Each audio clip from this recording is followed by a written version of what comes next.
If you've been watching House of the Dragon, you've probably caught glimpses of this wild, sheep-munching dragon causing chaos. But here's the thing. The story George R. R. Martin wrote in Fire and Blood is even wilder, and the show is doing something pretty different with it. Today we're diving into who Sheepstealer really is, why he's one of the most unique dragons in all of Westeros, his full backstory in the books, and exactly how the TV adaptation is changing things. Stick around, because this one's full of surprises, whether you're team book or team show. Let's start at the beginning. Sheepstealer hatched way back when the old King Jaehaerys I was still young, so we're talking decades before the Dance of the Dragons even starts. By the time the Civil War kicks off, this guy's already over 70 years old, a battle-hardened wild dragon. He's described as this scabrous, ugly, mud-brown color, not the majestic gold or silver you see with the royal dragons. He made his home in the smoky caverns deep in Dragonmont on Dragonstone. From there, he'd fly out hunting sheep all the way across Blackwater Bay, hitting Driftmark and even as far as the Wendwater. The small folk on Dragonstone gave him his name for the obvious reason: he kept stealing their sheep. He wasn't out there eating people like the cannibal, but he was still a real menace to shepherds. Here's what makes him different from almost every other dragon we know.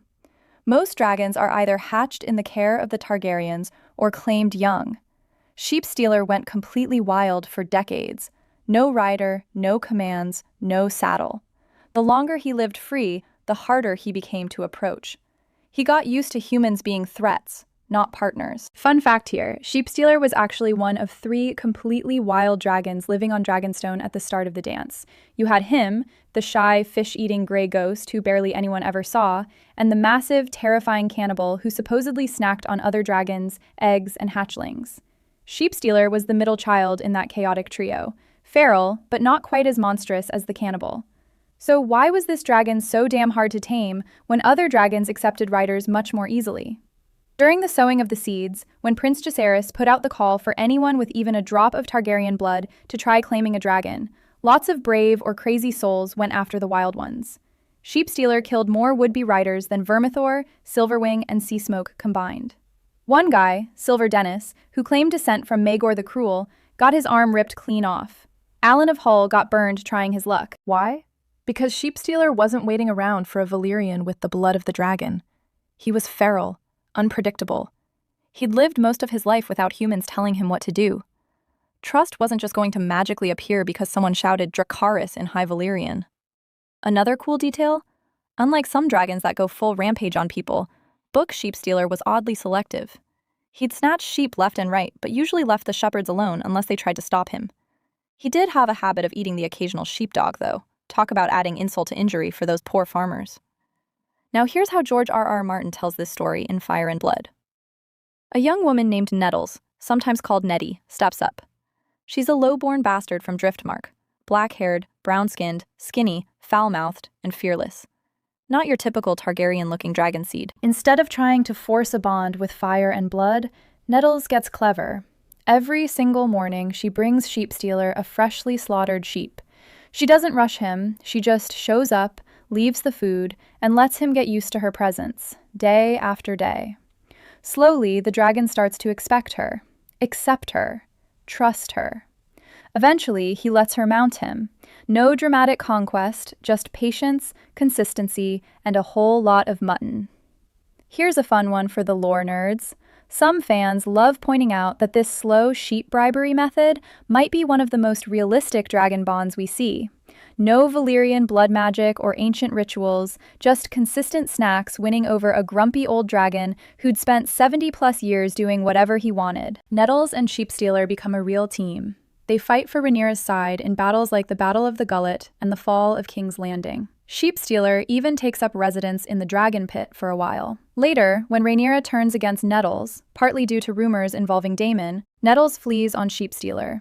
They're last seen heading toward the Mountains of the Moon. Mountain clans tell stories of a fire witch living in a hidden vale with her dragon. Their ultimate fate is still a mystery. Some fans think they lived out their days in the wild. Wild theory territory here. Those mountain clans apparently had youths proving their bravery by bringing gifts to the fire witch, coming back with burns as proof they faced her dragon. If that's true, Nettles and Sheepstealer basically started their own little legendary saga far from the Iron Throne. It's one of the sweetest, most human dragon bonds in the whole series.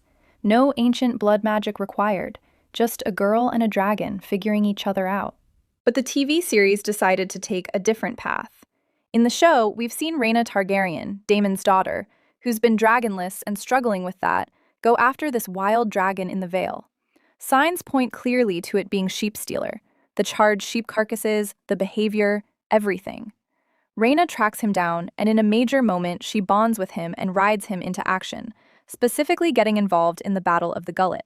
It's more sudden and high stakes than the book's slow burn approach.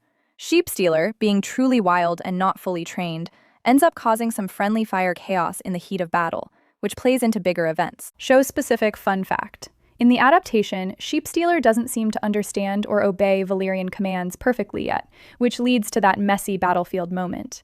It really drives home how unpredictable a lifelong wild dragon can be compared to the more domesticated ones. Nettles herself doesn't appear to exist in the show's version of events. Her role and arc seem to have been merged or transferred to Rhaena. Let's break down the key changes. In the books, it's Nettles, a low-born outsider who proves blood isn't everything. In the show, it's Rhaena, a legitimate Targaryen princess who's been yearning for a dragon. This shifts the theme from anyone can earn a bond to something more about Rhaena's personal journey and family dynamics.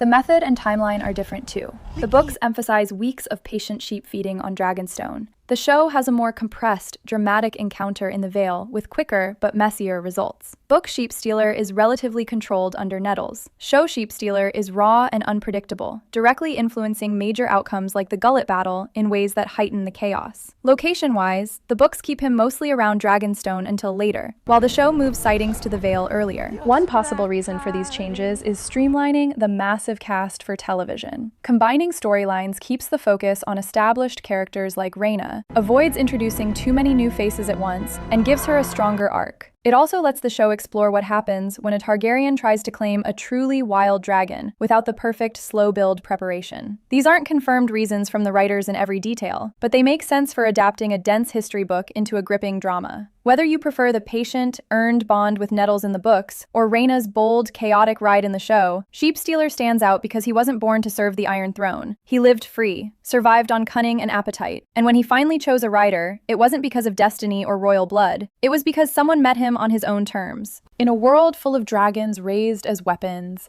Sheepstealer reminds us that some creatures in Westeros carved out their own path first. That independence? That's what makes his story stick with you. What do you think, Team Nettles all the way? Or are you loving what they're doing with Rhaena? Drop your thoughts below and let me know which dragon lore you want next. Thanks for watching, see you in the next one.